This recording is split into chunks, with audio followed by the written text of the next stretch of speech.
G'day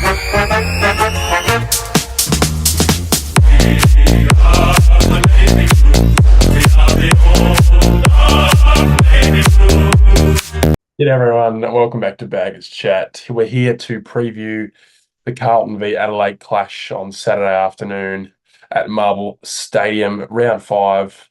The Crows coming into this clash 0-4, and we're going in this clash 4-0. So we're both on the opposite sides of the ladder at the current time, and the Crows are really playing, I think, under their potential, in my opinion. And for this episode, we're going to be crossing over to Patto, who's over in the States. He sent me some clips, so we're going through each segment, and then I'll be crossing over to him for his thoughts, and then I'll go back to my thoughts for each thing. So the ins and outs, opposition watch, and also the overall match prediction. So I'll go over to Patto now. Hey Blues fans, Mitch here. I just thought I'd very quickly come on and give a bit of information from my point of view for this game. The preview this week for Carlton vs Adelaide. I actually will be able to watch it in Australia because I fly in on Saturday morning of the game. I probably wanted to try and go to the game, and I don't think I'll be able to go. But so obviously, as you can see on the episode, I unfortunately can't be on the episode to speak about it with Daf Boy just because our schedules don't align with each other, which is obviously unfortunate. It's 9:30 right now in New York, Tuesday night, and we were trying to get an episode with us together, but unfortunately it just doesn't align, our schedules doesn't align. So I would very quickly go through some of the key segments for the game just because I've got a bit of time. So obviously, I'll watch the Fremantle game. A bit of, a small bit of insight with that game. I thought we obviously weren't performing up to our standards, but I think the one thing I got out of that game is we are still finding our way to get the job done. It's very similar to what it was last year, in my opinion, but I just think there's something about it. I spoke about it with Daf as well, and I just think it's very much, we're just performing better. We're doing a lot of better things in the correct way than what we were doing last year. I just think last year the brand of football that we were playing was just absolutely atrocious, when this year it was a lot. I just think there was a different type of brand this year, and it's pleasing because overall I think we're well and truly one of the best sides in the competition, and I don't think there's anyone that can doubt that. But yeah, I think to get the 10-point win, and I think a lot of people are saying that obviously the umpires were interesting for the whole game, and I think every side, in my opinion, gets kind of the draw with the umpires. I know that 2022, 2023, a lot of Carlton supporters were saying how umpires were treating us very poorly, and I think as soon as we kind of get a few games, which in my opinion, I think it does go a little bit in our favour, when there are supporters coming out and saying that we get lucky games and we get kind of gifted goals from the umpires. I just don't agree with it whatsoever, because I think at the end of the day, I think every team kind of gets their own luck of the draw with the umpires at some stage.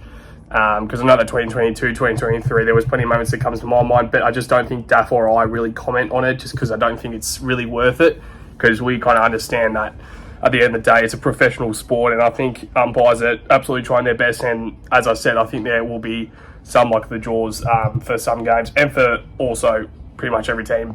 Well said from Patto. I think our starts to the season compared to last year, the starts to both seasons, so 2023 and 2024, I think they're completely different. I know we were undefeated after 4. I think it was 3 wins and a draw, and then we obviously lost to Adelaide last year, but the wins in that first month were, I don't know, they weren't convincing at all. I think obviously we had the draw against Richmond, which was a terrible game of football, and then we just went into other games like the Giants game where we kicked 20 behinds, and there was no real positivity apart from maybe the Geelong game, but it was just our offense wasn't what it should be and what it was at the back end of 2023. So and now the way we're winning is we're finding different ways, and we're defending better, and we're moving the ball better. Even though Fremantle kind of restricted us most of the game, I felt like we found a lot of ways to attack, and we still won the game, considering they had it in control for about 98% of the game. So we'll get straight into the ins and outs, and I'll go to Patto for his ins and outs. So my ins and outs, I've got it, or hopefully Sam Walsh is going to be available. If he is available, I'm going to bring in Sam Walsh. And the outs is obviously Lockie Fogarty. So for the news, I'm sure Duff will touch on it as well. But the news that's come out is obviously he's been handed a 1-game ban for his hit on that Fife, but also there are reports coming out that he actually has a broken wrist. So that was a big reason as to why Carlton didn't appeal it, because they kind of knew that he wasn't going to get up for the game anyway. So very unfortunate on Fog. I think he's a very, very solid footballer. I think he's by far our best 22 player. So even more than that, I think Duff was saying it. I think he can even be a top 10 player in the club. So I think he's very important. And I think as soon as he is up and running and back to playing some sort of level, I think he will well and truly be straight back into the side. But another conversation is who will take his spot. I think it is just a straight swap for Sam Walsh and Fogg, and probably transition Kennedy. I know that he's playing been playing a bit more mid. Maybe transition him forward. It's a tricky one. I didn't like Owies as sub at all. I think he needs to play, and I think Fantasia can be the sub, and even Corey Durden. I think I'm seeing it as best case scenario with no injuries throughout the game. You can bring on someone like Durden or Fantasia in the fourth quarter and really ignite the club and the side, obviously. So I'm just going to go with Fantasia as a sub as well. But yeah, hopefully Sam Walsh gets up. There's been a lot of strong reports, and I think he's pretty much back to main training this week, full training this week. And that means that if he gets through training, Vossi has said that he will well and truly be up for selection, and I don't think he's going to be playing VFL. So he will be in the senior side for mine. Some good ins and outs, Pattos, and some good reasoning behind them. I'll get into my ins and outs. I'll start with the outs, obviously, as Patto touched on with Lockie Fogarty. He obviously, I think it's almost stiff that he got reported. I know that it was a little bit after the play, but he was going for the ball and it actually hit his shoulder. So I'm not sure of how Cozzy Pickett's and Fogarty's gets the same punishment, but there's a lot of question marks in terms of the tribunal. But I won't get into that stuff. But obviously, like Patto touched on, Fogg will be out with a fractured hand. So hopefully that's not a long-term injury. Because I think, to reiterate it, I think Foggy is an important, crucial component of that forward line and the team as a whole. I feel like an 18-man defense is our game currently, and I think it starts with the forwards, especially locking in that forward 50 and not letting those halfbacks and smaller defenders kind of get out of the D50 easy. Because I feel like that was our issue last year. Our defense was in the first half. We just, I don't know, there was just something about it, and now we have that intent, and I think it's guys like Fogarty and Matty Owies and other guys like Corey Durden, who I think laid 9 tackles on the weekend, which was massive. I didn't even realise until about a few hours ago when I was checking the stats of how many tackles he did have, but I'll get into it. So obviously Fogarty out, just due to suspension and injury, and I've got Orazio Fantasia coming out of the 22, the starting 22. My ins, I think, like Patto said, I don't think Owies should have been the sub last week. He came on and made an instant impact. I know that's what a sub should do, considering they have a bit more energy than the guys on the field. But for me, I think he's our third guy in terms of goal output. Obviously, you got Charlie and Harry, and but in terms of a whole season last year, I think Owies was kind of our third option in terms of goal scoring, and his output kind of showed that. So I've got Owies in the side in the 22 this week. And one massive inclusion for mine, which is fantastic news. Much better news than we thought a few weeks ago, or the media thought, the so-called experts thought. And I've got Sam Walsh in the side, which is absolutely fantastic for him, for the team, for the club, for the supporters, for everything. Obviously, he had a back issue, had a massive pre-season, so I think he's put in the work over the preseason. He hasn't missed a session in that preseason, but he's missed obviously the last couple of weeks of matches. So it's going to be great to have him back. And I think personally he's going to be a massive boost for our stoppage work and our clearance work, which it definitely need to work on. We can't be. It's not all sunshine and rainbows when you win games. You got to improve on certain facets of the game. I think Dockers. I think they dominated in that part of the game last week. So I think we need to really bounce back in the middle, because if we can find a way, obviously we're getting a lot of scores. I think we're the second team in the league, scores off turnover, which have really improved this season.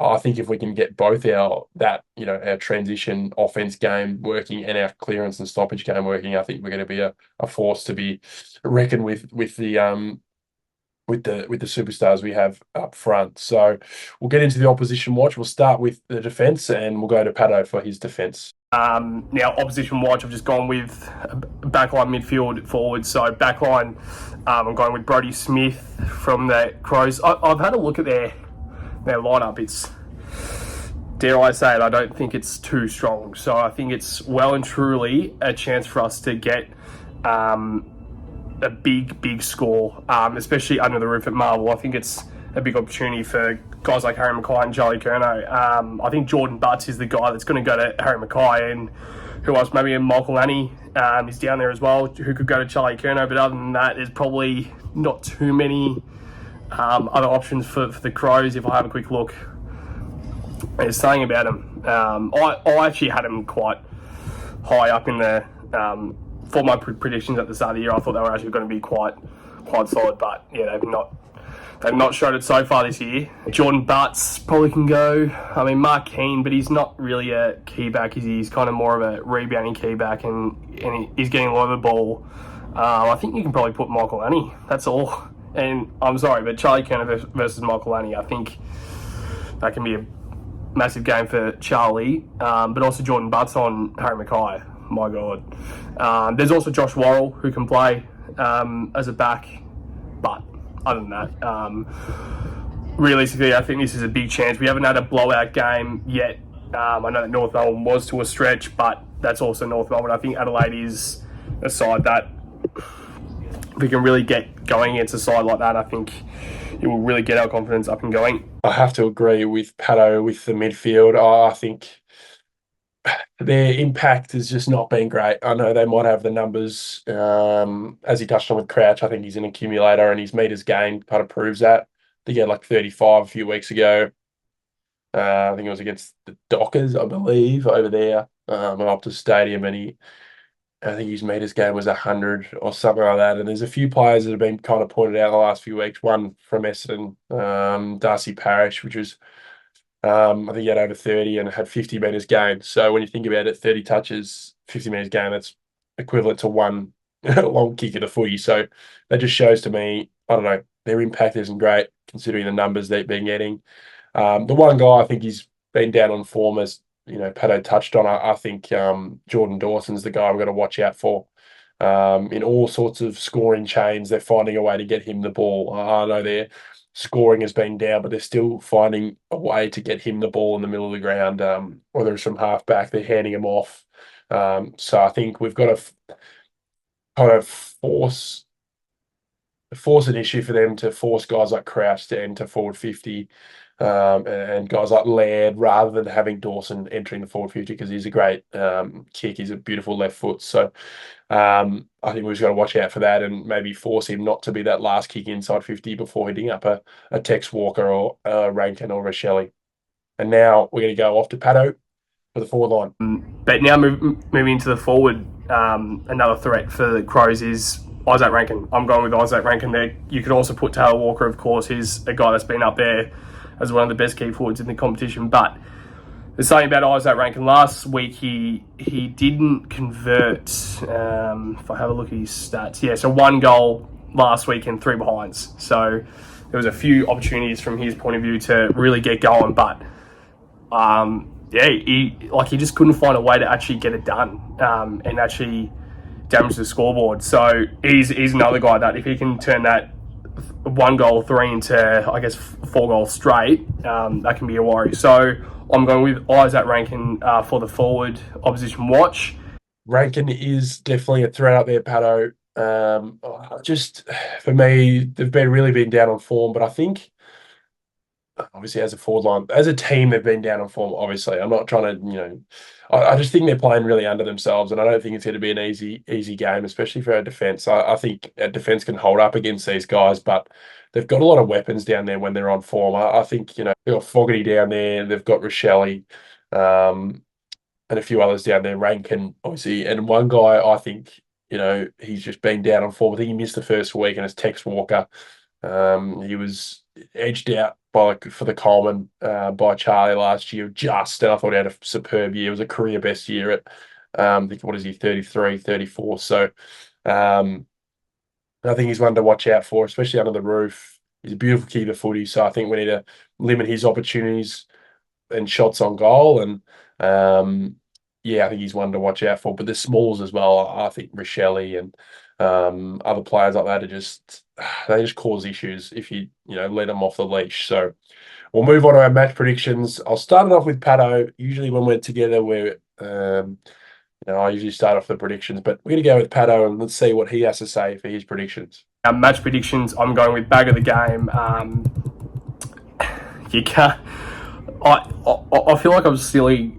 See, this is why I love being on the episode, because you can actually speak about it. But bag of the game, I'm going with Harry Mackay, and I think this is a bit of a stealing off Daff.